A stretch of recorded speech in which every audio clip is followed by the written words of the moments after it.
as the winner of a community poll back in December, so it was mostly produced before February 24th. Thus, the Russian forces are at the levels they had at the very start of the year.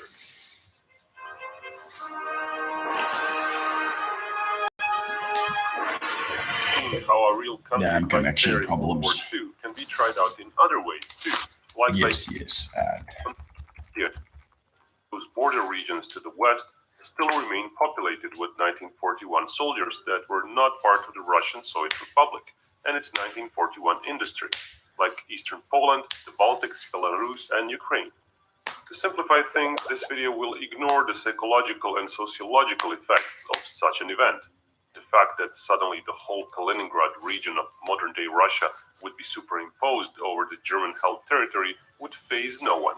Fighting would just start as if that was normal. Time travelers are to simply continue the fight against Nazi Germany, just like in 1941.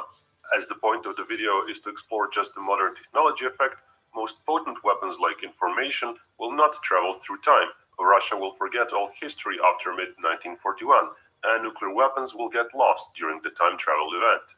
The leftover troops of the 1941 Soviet Union would be weakened further by the sudden disappearance of the Russian-born part of their army. German troops had run over the Soviets in the real timeline, but this would be even quicker initially, as the Soviet frontline would be in total disarray without those Russian troops. But just as the 1941 Union wasn't really prepared for war, the 2022 Russia would not be either. Days would be needed to even fully realize what happened and for the armed forces to kick into gear. The fact some 150,000 troops are already mobilized around Russia's western borders would help a little, but not much. The troops in Belarus might even first retreat to Russia until the situation is fully assessed. On the other hand, the German war machine was completely ready, and other than losing that small part of troops within the Kaliningrad region, the Germans would still pounce on their neighboring regions right away. When the real timeline Operation Barbarossa started, Germany had more troops on the Eastern Front. It had fewer tanks, but given the doctrinal and technological deficiencies of Soviet tanks, as well as the element of surprise, most of those tanks got obliterated. Both sides had even more troops and tanks farther away, of course, which they poured onto the battlefield in the coming months. Still, it's evident that Germany was very successful in the opening month of the offensive, making the Soviet Union lose almost an order of magnitude more equipment. Tanks-wise, the Soviets were almost brought down to German tank numbers by 1942, and the massive Soviet manpower losses, both due to casualties and surrenders, meant German troops eclipsed Soviet ones by 1.5 times by November. Of course, by December, that changed again, as the Soviet mass mobilization machine kicked into gear. So how would those initial months differ in our time-traveling scenario? Initial days would see German troops rushing even quicker through most of the eastern Poland and through Ukraine. The Kaliningrad region would be a huge surprise to the Germans. As it's also isolated today by NATO countries, the said Russian region is quite protected. It's got roughly 4 brigades worth of ground troops, a few air defense brigades and air force regiments. But it would find itself faced with hundreds of thousands of enemy troops to the south of it. Germany would advance into Kaliningrad quickly at first, but then meet something completely new to them: advanced tanks, infantry capable of fighting at night, and so on. Still, given the tiny size of Kaliningrad, a fair part of its territory would start getting shelled by artillery. German artillery of the time, though numerous, had much shorter range than today's artillery, usually 2 to 3 times shorter. As modern-day Russia has majority of its forces to the west anyway, there wouldn't be a need to send its army halfway around the country. Still, with Baltics, Belarus, and Ukraine being empty of Russian troops at the start, a week would be needed before the modern-day Russian army makes an appearance. Some tank units would rush in through Soviet Belarus and Baltics territory to reach Kaliningrad, as well as some of the Russian Airborne Corps units, quickly sent the same way. It's plausible that Russia might eventually send almost the entire Airborne Corps near Kaliningrad. There would be little way for the German Air Force to intercept those planes and helicopters quickly ferrying in troops and supplies. Russia's own Air Force and air defenses would be a factor there, protecting those incoming troops. Thing is, the German Luftwaffe wasn't actually that numerous. After all the fighting in 1940 and various commitments on the other fronts, Germany did not attack the Soviets with a bazillion planes. Actually, Germany could count on 2,600 combat planes for Barbarossa. Back in the real timeline, that force fought a larger Soviet force and won overwhelmingly. And now the Germans would face a force 5 times smaller than the Soviet one, yet one so technologically superior that there would hardly be any visual contact. Russian planes would detect the German planes from far away and shoot them down with missiles. German pilots wouldn't even know they're in danger until the missile detonated. In 1941, there was no way for Germany to detect an incoming plane or a missile. Sure, there were some ground radars, but those covered only the edges of the front line and would quickly get attacked themselves. And while the German Air Force had bombers and fighters, a lot of Russian planes would be used both as fighters and strike planes. So, in actual fighter capable numbers, the numerical difference wouldn't be that big at all. Here, one side would be able to just unleash missiles, kill several fighters at once, then go home to rearm. The Luftwaffe would very quickly learn something is not right when it would start losing dozens of planes per day. Russian SAM units would aid as well. Even if just 1/10 would be in range of German planes at the beginning of the war, the havoc those SAMs could cause would be considerable. We are talking about over 450 ready-to-fire missiles in range, engaging easy targets. As the Air Force can project its power even from its starting bases, Russia would start controlling the skies and do aerial recon within days. Within a week, most of German Air Force would likely be pinned down as most of their airfields would be bombed daily from fairly safe altitudes. On the ground, the situation would be much better for the Germans in the initial days. Russia would still be scrambling to mobilize its active army units in numbers, let alone send them to the front line. And mobilization of the overall population would only start to happen. It's a process that can take months to produce combat-worthy units. At Kaliningrad, the Russians would be in a pinch as there's simply not enough depth of territory. They might even temporarily retreat north to present-day Lithuania until they're reinforced enough by airborne units. Still, initially, whole Russian brigades might be wiped out, facing an enemy on the initiative right at their doorstep. Parts of the overall front line would still likely move towards Russia, especially in the south in Ukraine. Russia would likely try to establish a line along the river Dnieper. Defending it would be fairly easy for the military with 50 to 70 years of technological edge in situational awareness, precision, and firepower. Today's armed force, even if just 100,000 strong, positioned alongside Dnieper, could likely hold off even a 20 times more numerous enemy. At the same time, the overall front line that the Russians will have to be focused on in that case would be cut in half. For any German offensive to succeed, mass vehicle movements would have to happen. While modern Russia does lag behind modern US capabilities in that regard, it would still be able to see those huge lines of German equipment days in advance from the sky. Russian attack helicopters would fire from several miles away from safety. Anti-tank guided missiles would fire from a few miles away, both those on vehicles and ones used by individual soldiers. Today's T-72 tank variants would easily engage German tanks from a mile away. Back in 1941, German tanks would engage targets only from a few hundred yards on average. The figures given are for 1943, but they're not much better than 1941 numbers. And even if some lucky shot would happen, penetration values for the 50mm gun, the German standard for that time, was under 50mm of steel at a mile away. Most likely, shots to the side of Russian tanks would not do any meaningful damage. And actually, when it comes to overall tank numbers, back then Germany was not really much ahead of Russia today. Given all the reasons we cited earlier, by the time German advance would reach Russia in a few weeks, German armored vehicles would start getting destroyed by the hundreds each day. That being said, Germany also had significant armament production going on in 1941. In that year alone, Germany produced 12,000 aircraft, most of those being combat ones. Tanks were not as widely produced, but Germany still managed to make 3,600 in 1941. Still, an influx of 300 newly produced tanks within a month would not really challenge the modern Russian force. Tank rounds are extremely plentiful, and even guided anti-tank missiles are likely available in hundreds of thousands. The modern Russian army actually far outpaces the 1941 German army in other armored vehicles, like those for personnel transportation.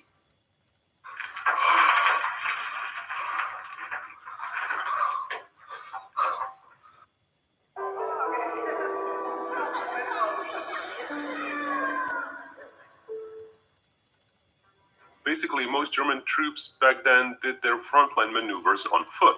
The Russian maneuvers would far outpace them, being done in armored vehicles. Most of the German half-tracks were open, unarmored vehicles for towing heavy guns. Germany had roughly 3,000 various armored fighting vehicles ready for Barbarossa, on top of tanks. After a month or two of a defensive stance, Russia would likely mobilize a few 100,000 more troops, and even give them decent equipment, still much more capable than the one from 1941. The numerical superiority that Germany would have on the battlefield initially would quickly start to melt away.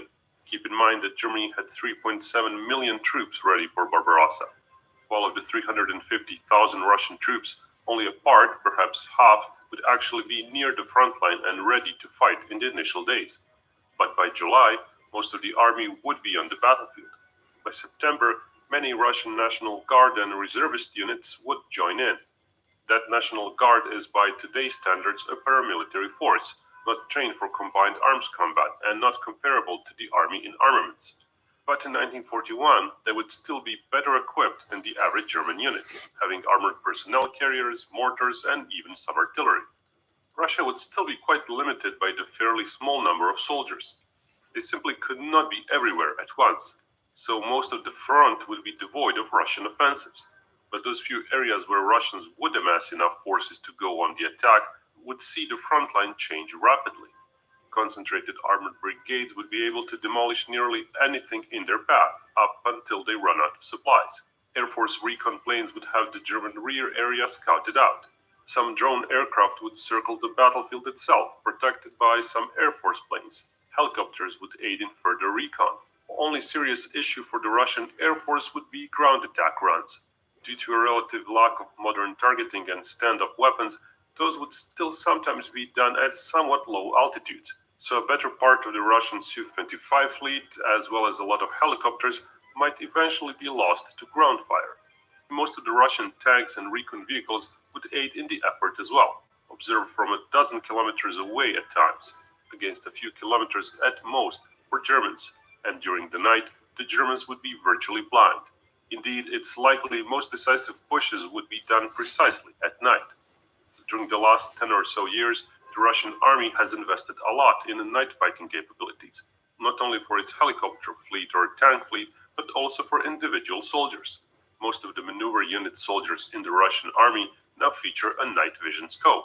While still not at the modern US night vision numbers, against the inadequate 1941 technology, even just 100,000 modern troops could do a lot.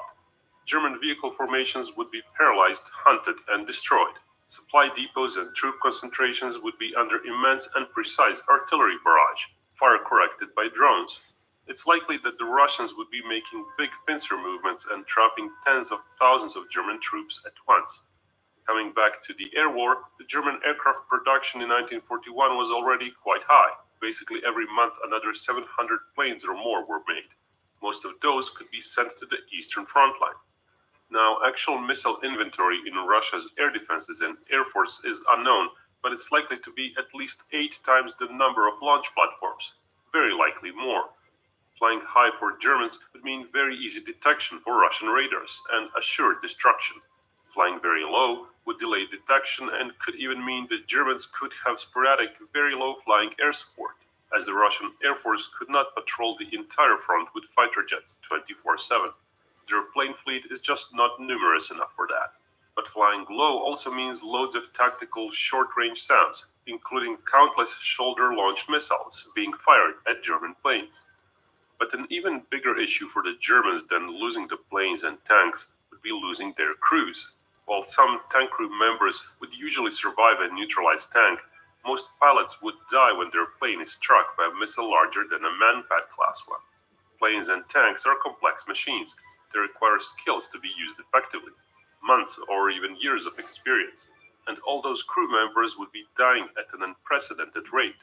In a matter of just a few months, the German war machine, in vain of all the new planes and tanks being produced, would be mostly devoid of actual personnel that has experience running those machines.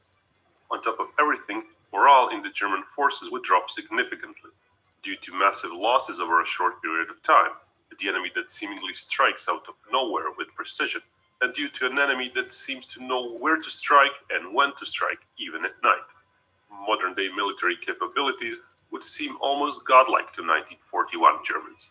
On the other hand, the morale of Russian troops would likely be quite high, fighting and winning a war to actually protect their homeland.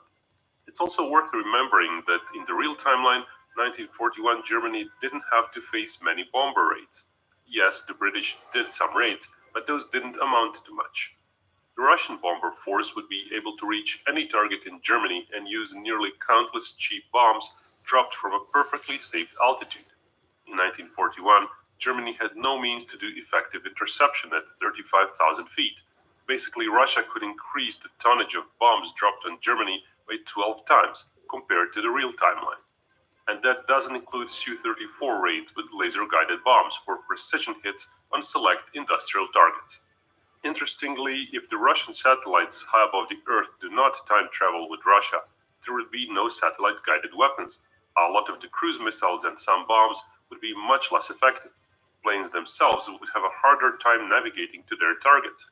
Coordinating army groups on the front would also be harder, not just due to less precise navigation having to be used, but due to much less communication bandwidth available, if there are no communication satellites. Sure, some might be relaunched, but it would be a drop in the bucket.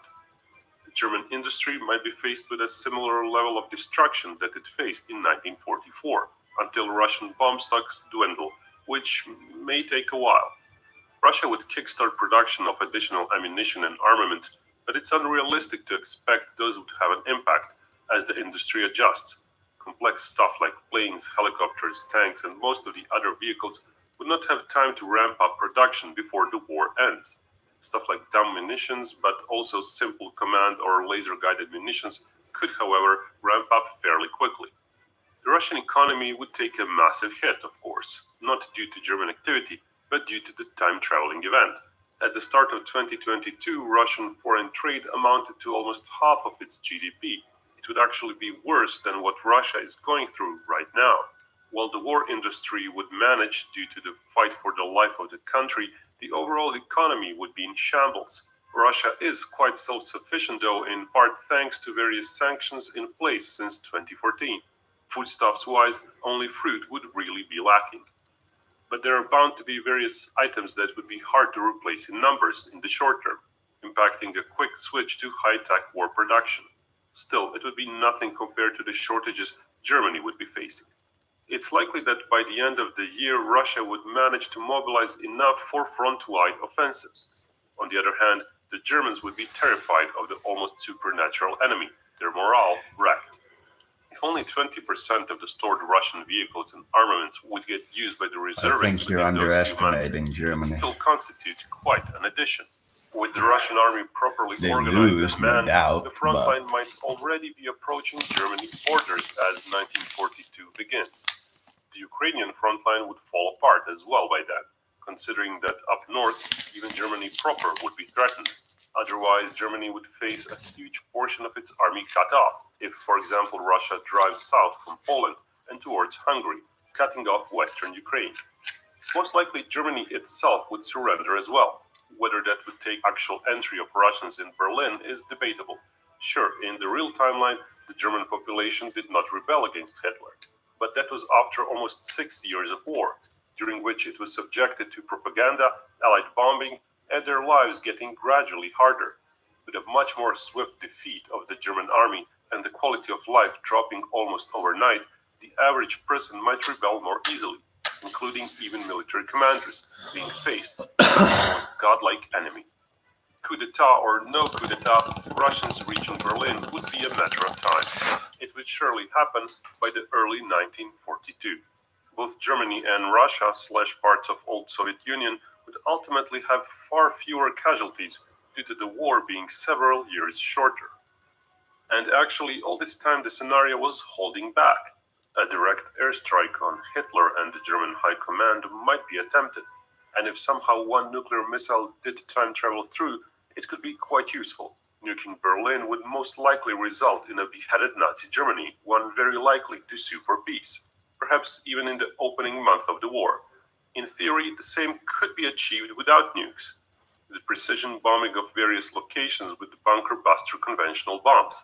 But given that Russia does not carry the knowledge of where Hitler is exactly as the time travels, that might not be such a surefire way to go about it. Without Germany, World War II would end more quickly. In the real timeline, Russia joined the Allies against Japan only in 1945, but ripple effects of futuristic Russia might even cause Japan to rethink widening its war efforts and starting up a war with the US. Even if that still happens, Russia might seize the opportunity to declare war on Japan much earlier and start taking Japanese-occupied Manchuria by 1942. Or it might go westward into France.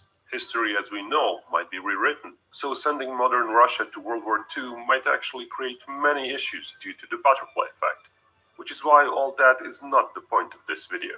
But looking just at the alternate history Eastern Front, technology would triumph over numbers here.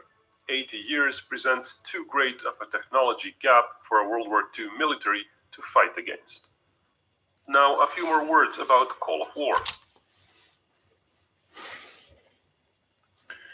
I think you're underestimating what German science would do once they realize certain things are possible, like guided munitions. They wouldn't win, there's no doubt about it. But 3 million guys with Tommy guns is still 3 million guys with Tommy guns.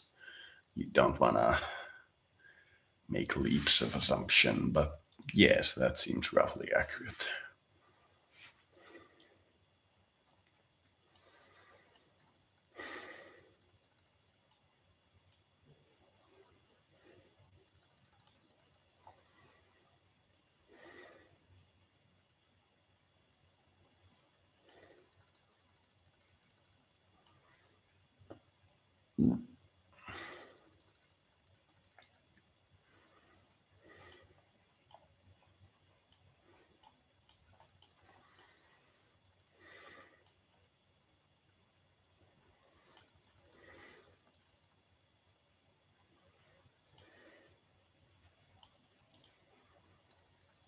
Me tarjotaan sulle työn ja opiskelun parhaat puolet.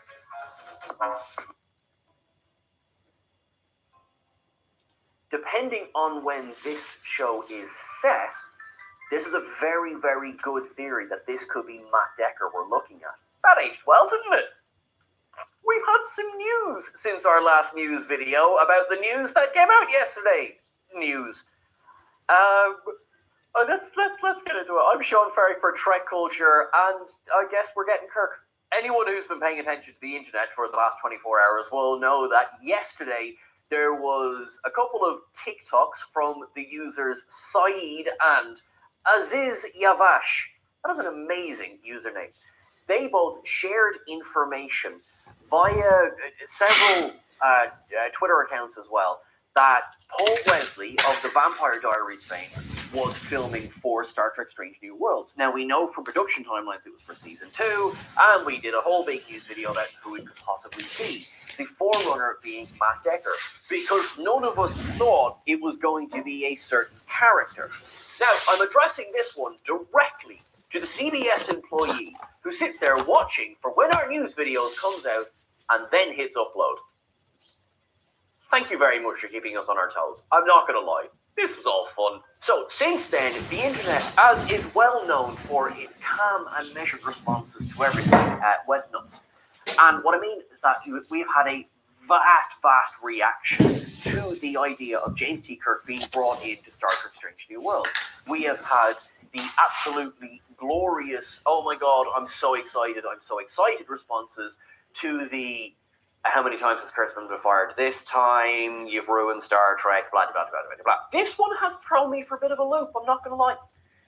You see, once Star Trek Strange New Worlds was initially announced, the question of are they bringing Kirk into it was brought up straight away. So, my initial reaction is this them getting ahead of the curve? Like, we know Kirk is going to be in the show at some point. Are they just saying, right, let's do it right at the beginning? I reckon, and it's a thought over here at Trek Culture Towers, that they confirmed the identity of the character because of this leaked footage yesterday.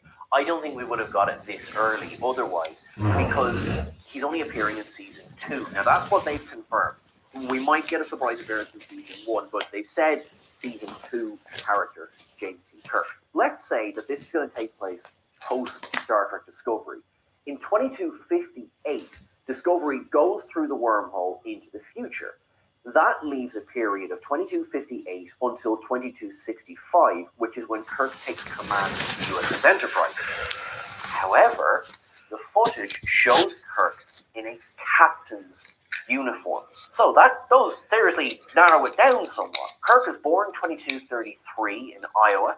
He then enters the academy in 2252. Now, I have to check my dates here because there's a lot going on at this time. It was 2246 he was on the Tarsus 4 colony and witnessed the massacre by Kodos the Executioner, but it's 2252 he enters Starfleet Academy. If you've watched the episode Shore Leave from the original series recently, you would know a little bit about his time in the Academy. We know that he was bullied horrendously by Finnegan, who is another interesting Irish depiction in Star Trek's history. Oh, Miles O'Brien, how you have given us so much forgiveness for everything. But we also met one of his first loves, Ruth. Now, in an excised line of dialogue, Ruth states that 15 years previous to the events of Shore Leave, Kirk left her to go on his star cruise. That would put it around 2252, 2253. So that then raises the question of how long was he actually in the academy for? Officially, he graduates 2255, right? So that's still 3 years before our assumed period of Star Trek Strange New Worlds.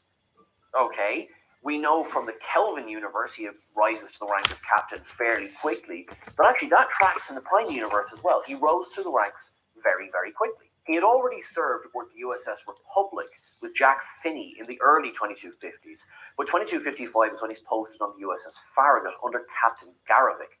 2257, the year before Discovery into the future, the incident with the cloud creature takes place that results in the deaths of 200 crew of the Farragut, including Captain Garovic. We know that Kirk blamed himself completely for this, while the ship's XO said he was a perfect officer who did the best that he could. Then, strangely little is known about the years between that event and taking command of the Enterprise. Now, according to the very first official tie-in piece of media to Star Trek, which was The Making of Star Trek, published in 1968, that lists the fact that Kirk had a command previous to the Enterprise. It doesn't name it, but it does say that it was a destroyer-class vessel. That would allow for the fact that Kirk is in captain's bars in this footage. So, it's actually not so shocking that we might have a Captain Kirk at the same time that Captain Pike is still serving in Starfleet before he goes on to become fleet captain. Not to disregard that book, but this is an obscure piece of media that it's not often cited.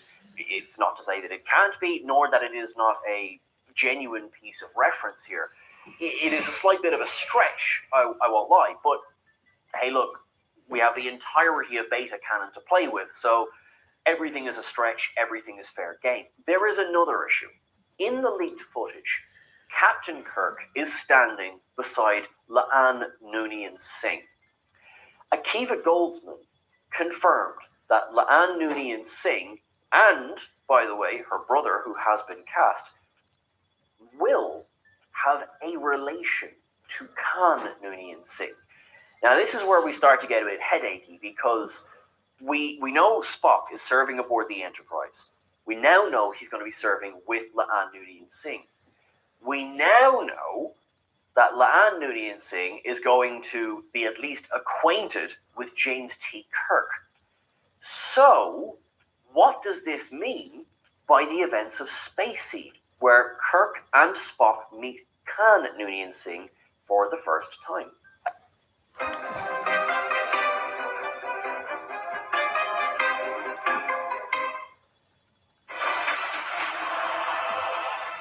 Grr. Akiva Goldsman recently said that they will do everything that they can to stick to canon with an asterisk. They said that basically they're not going to be slaves to it. So, look, that could mean anything. That could mean that, oh no, we're going to be absolutely, like, Tiberius might mean Tiberius's. Grant, we're still sticking to canon. We could have James R. Kirk. We could have anything.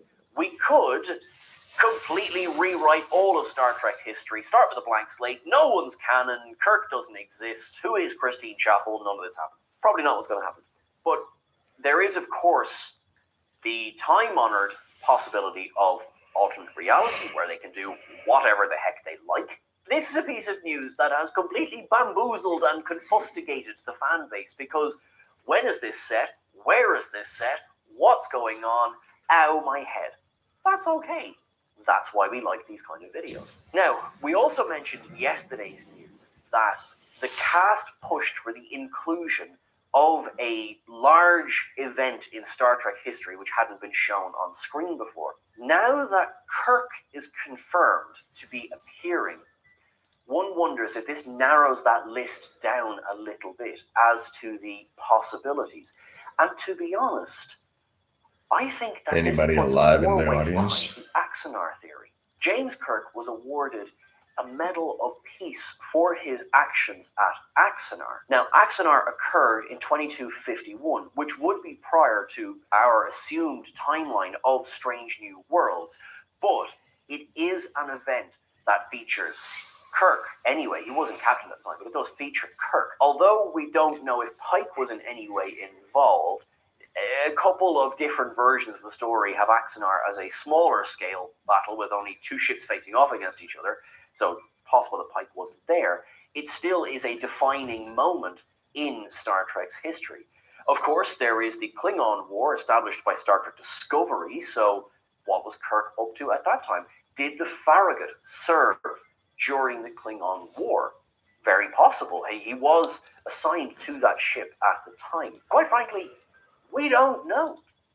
We are excited because that's the thing with a prequel. There are so many different examples of events in history that could take place, that could be covered, and quite frankly, they can do, well, they own the franchise, they can do whatever the heck they like with it. So, what is it that you would like to see? Now that we know that Paul Wesley has joined Starfleet as James T. Kirk, what would you like to see him doing in the role? Now, one last thing before we go. When this news broke yesterday, Paul Wesley on Twitter shared a fairly heartwarming story. He said that he is not a believer.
А тем более российский народ, всегда сможет отличить истинных патриотов от подонков и предателей и выплюнет их, как случайно залетевшую в рот мушку, выплюнет на панель.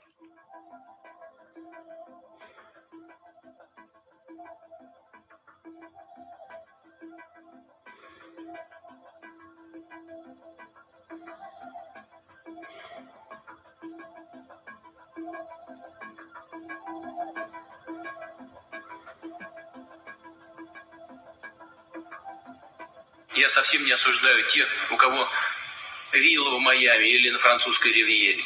Кто не может обойтись без фуагра, устриц или так называемых гендерных свобод. Но проблема абсолютно не в этом. А, повторю, в том, что многие из таких людей по своей сути ментально находятся именно там. А не здесь, не с нашим народом, не с Россией.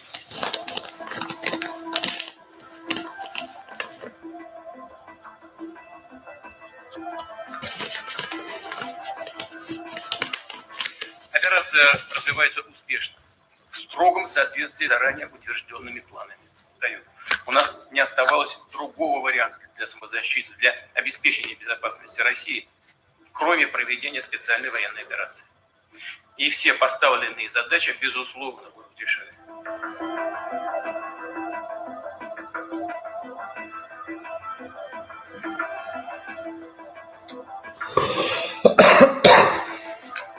Пытаясь отменить Россию, Запад сорвал с себя все маски приличия, стал действовать по-хамски, продемонстрировал свою истинную натуру.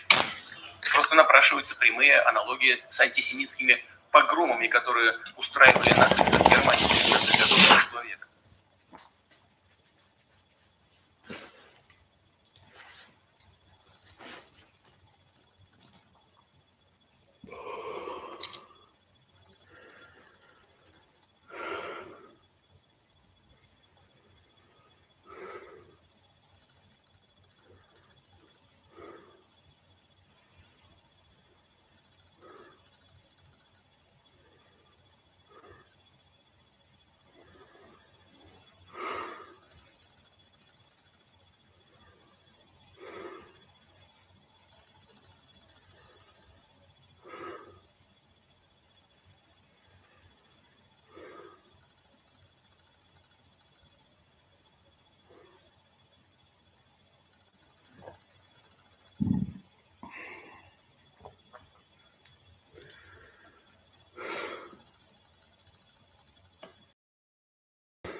Did you know this about Wreck-It Ralph? The bartender game Tapper sparked some controversy in real life.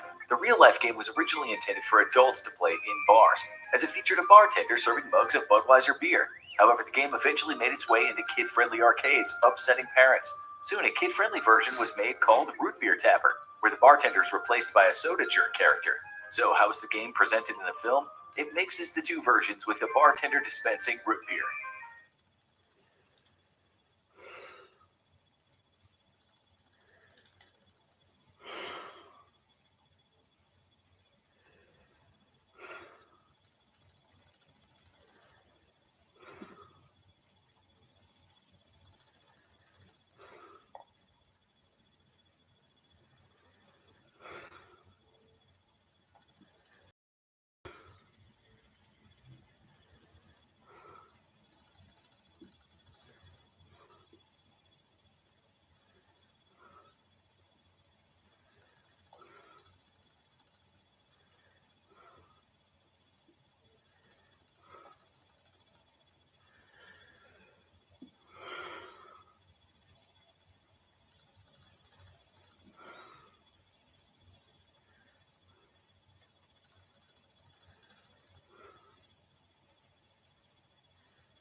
peli on liian iso sulle. Aika painostava tunne.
The medical tyranny. When you disagree with us, you must be insane. Yes, I can see you laughing there.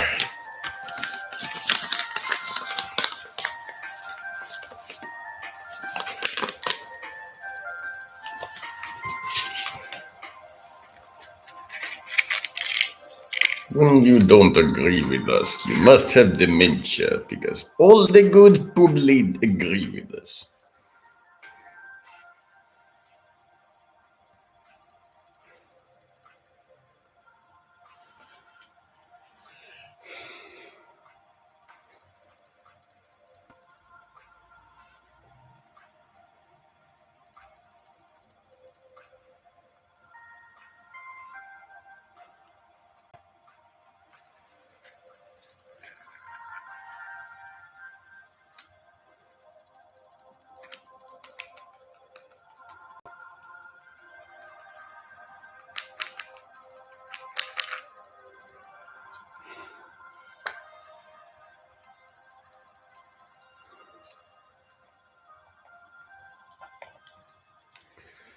West's propaganda is getting more and more ridiculous.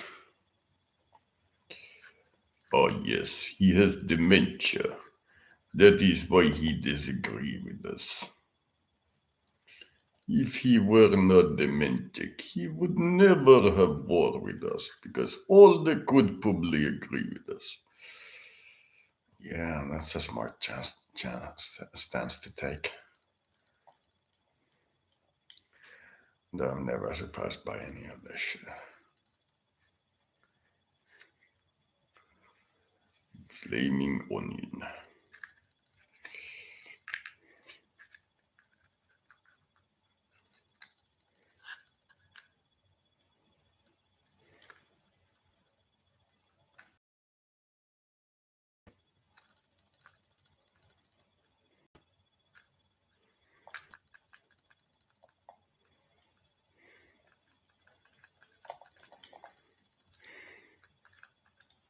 Kun kaikki kaappisi huutavat tyhjyyttään, on vain yksi nopea tapa päästä eroon ongelmasta.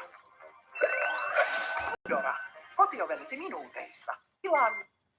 To other news, Russia has reported to the oil and gas ban and imposed by the U.S. with some of its own sanctions. Vladimir Putin has banned the export of some of its own commodities, with experts saying tit-for-tat sanctions will lead to a significant spike in energy prices worldwide. A few hours after the U.S. announced new economic sanctions against Russia for invading Ukraine, Moscow responded with sanctions of its own. Russian President Vladimir Putin on Tuesday said they too would ban the exports of certain commodities and raw materials. Details on exactly which products will be banned have not yet been revealed, but they will be announced in the next 2 days. The U.S. said earlier on Tuesday that it would ban imports of Russian oil, natural gas, and coal in a bid to deprive Russia of economic resources as war in Ukraine rages. We're banning all imports of Russian oil and gas and energy. That means Russian oil will no longer be acceptable at U.S. ports, and American people will deal another powerful blow to Putin's war machine.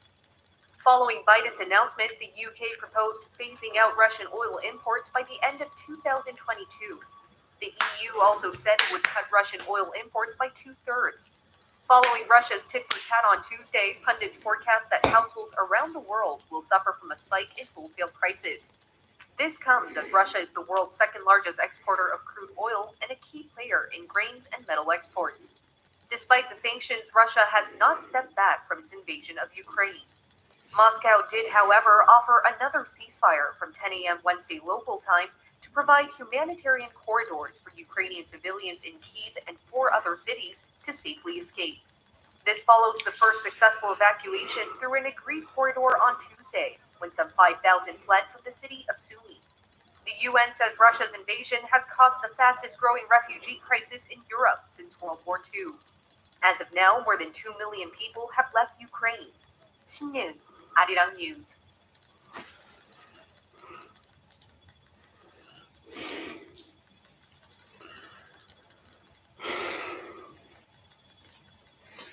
See, we're not just enemies, we're insane.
business needs a worst employee that all the other employees can look down on.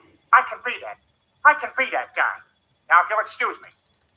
Hey, Francesca Louise Alessandro. Good news. I found your Instagram. Did you see the 90 photos I liked in a row last night at 2 a.m.? Also, who's at Becky Fitness 96? And can you tell her to unblock me?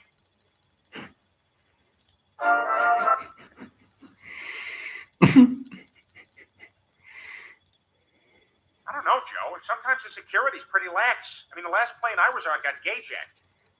This plane's going to Miami.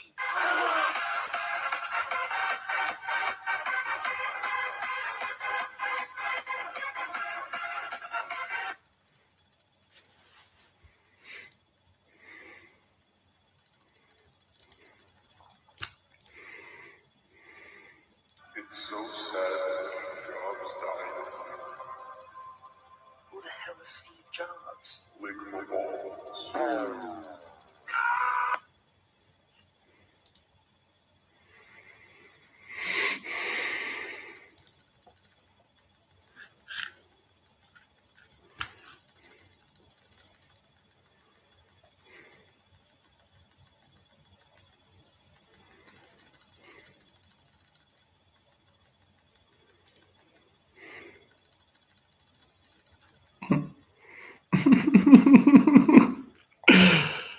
Who can summon the most money? Rich guys beating each other with computer mouses. And if it would end the war, let's put Elon Musk and Putin in the ring and both of them beat the hell out of each other, and the winner takes the entire society. If Musk wins, he's now the Tsar of Russia, and if Putin wins, he'll get Musk's trillion for his war chest. Nope, that's a bad idea.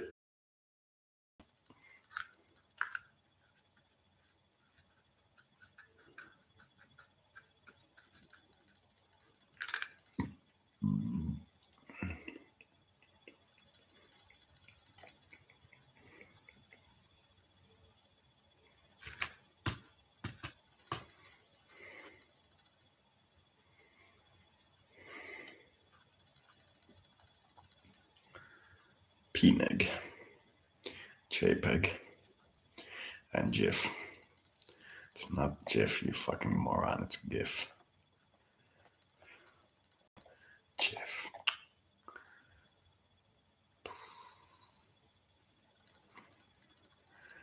Antimatter. What do you call relaxants in physics? Antimatter.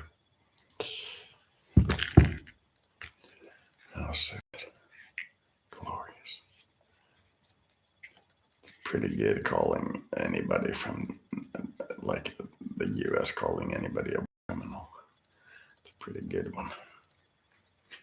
But you can clearly tell that it's not politically correct in the West to support Russia in any way in this particular situation. It's clear that if you go saying, I haven't tried it, but if you go saying that Russia is right in this one, you'll end up being murdered. Once they've taken down Russia, they'll take down the rest of the bloc, I'm pretty sure.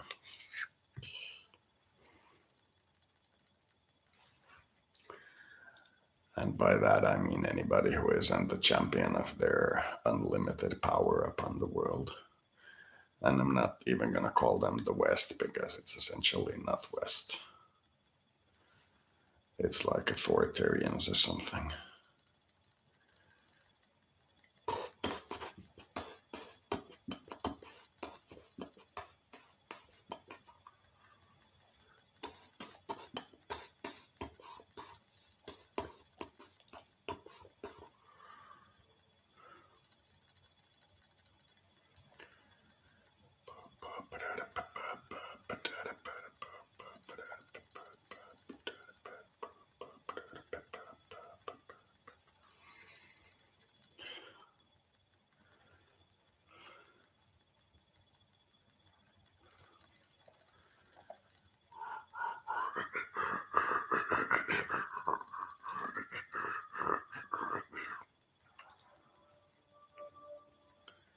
Democracy is built on the respect for the infinite dignity of each individual. One of the most powerful ideas Canada hopes to share with the world is our deep and abiding belief in diversity. The respect for the infinite dignity of each individual means no one should get left out. This is also true for people who hold different political views. We all need to commit to more listening and less shouting. Diversity of ideas helps us learn from one another. Talking with people who think differently from us is how we challenge ourselves. Challenging ourselves is how we grow. So by strengthening our open, inclusive societies, everyone benefits. Democracy benefits. Bruh. This guy is unfucking believable.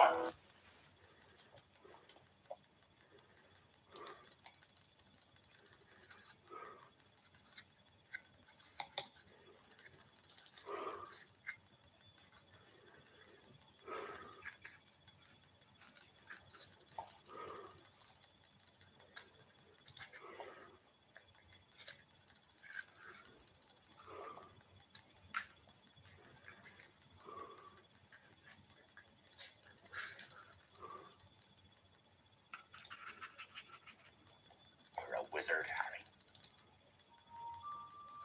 I'm a what? A wizard? No. No? Blimey, Harry, didn't you ever wonder where your mum and dad learned it all? No.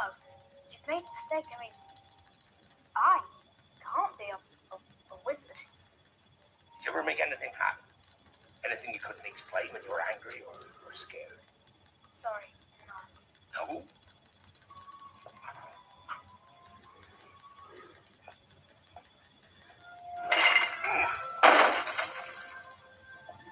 Sorry, Harry, I'm going to have to leave you.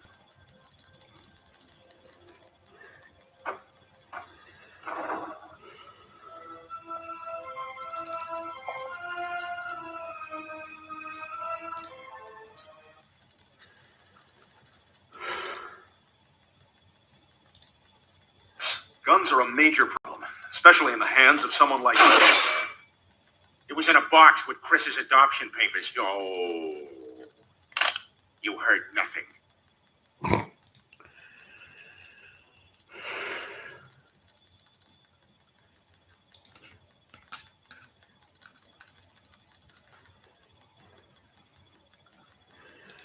Parkinson's. Meiltä löydät yli 70 AMK- ja ylempää AMK-tutkintoa. Lue lisää metropolia.fi. I have all the things. Me Ruokaboksilla tiedämme, mitä teillä tänään syödään. Tutustu herkullisiin resepteihin osoitteessa ruokaboksi.fi ja tilaa ne raaka-aineineen suoraan kotiovelle. Helppoa kuin Ruokaboksi. Alright, the show, let me tell you about some news coming out of America's all-weather foe, Russia. Reports suggest the Russian president, Vladimir Putin, may be stepping down next year.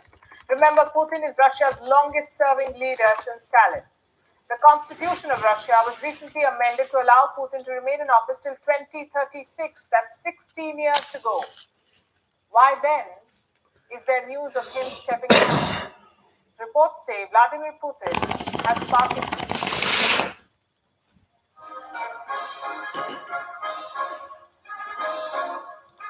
Is Russian President Vladimir Putin stepping down next year? Reports seem to suggest so. There's speculation worldwide, and like you can see, the reason being suggested is Parkinson's. Putin supposedly has the Parkinson's disease. Questions are being raised about the strongman's health, some even suggesting that his legs were seen shivering, and that Putin was seen holding on to his armrest in pain. There's no video evidence of this. It was not long ago that Putin was being described as the most macho leader roaming this planet.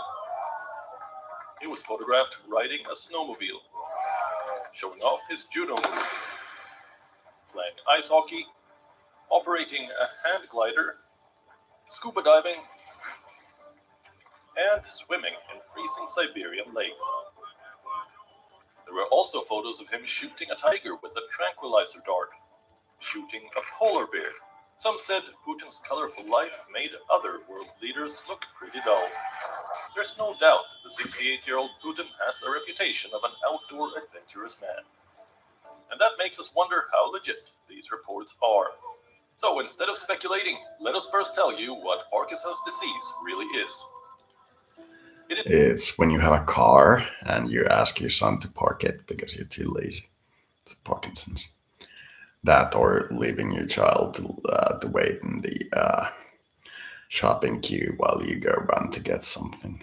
You know, Parkinson's.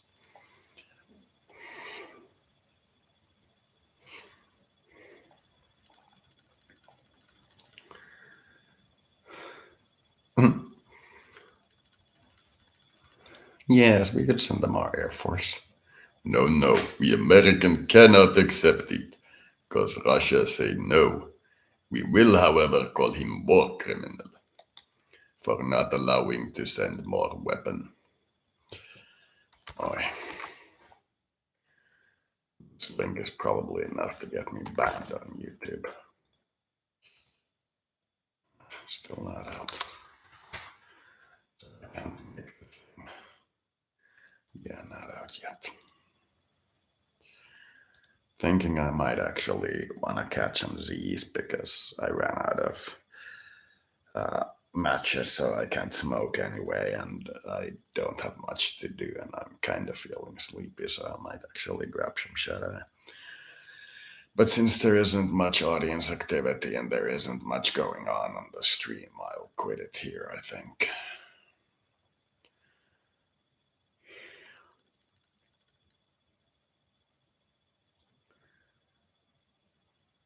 Yeah.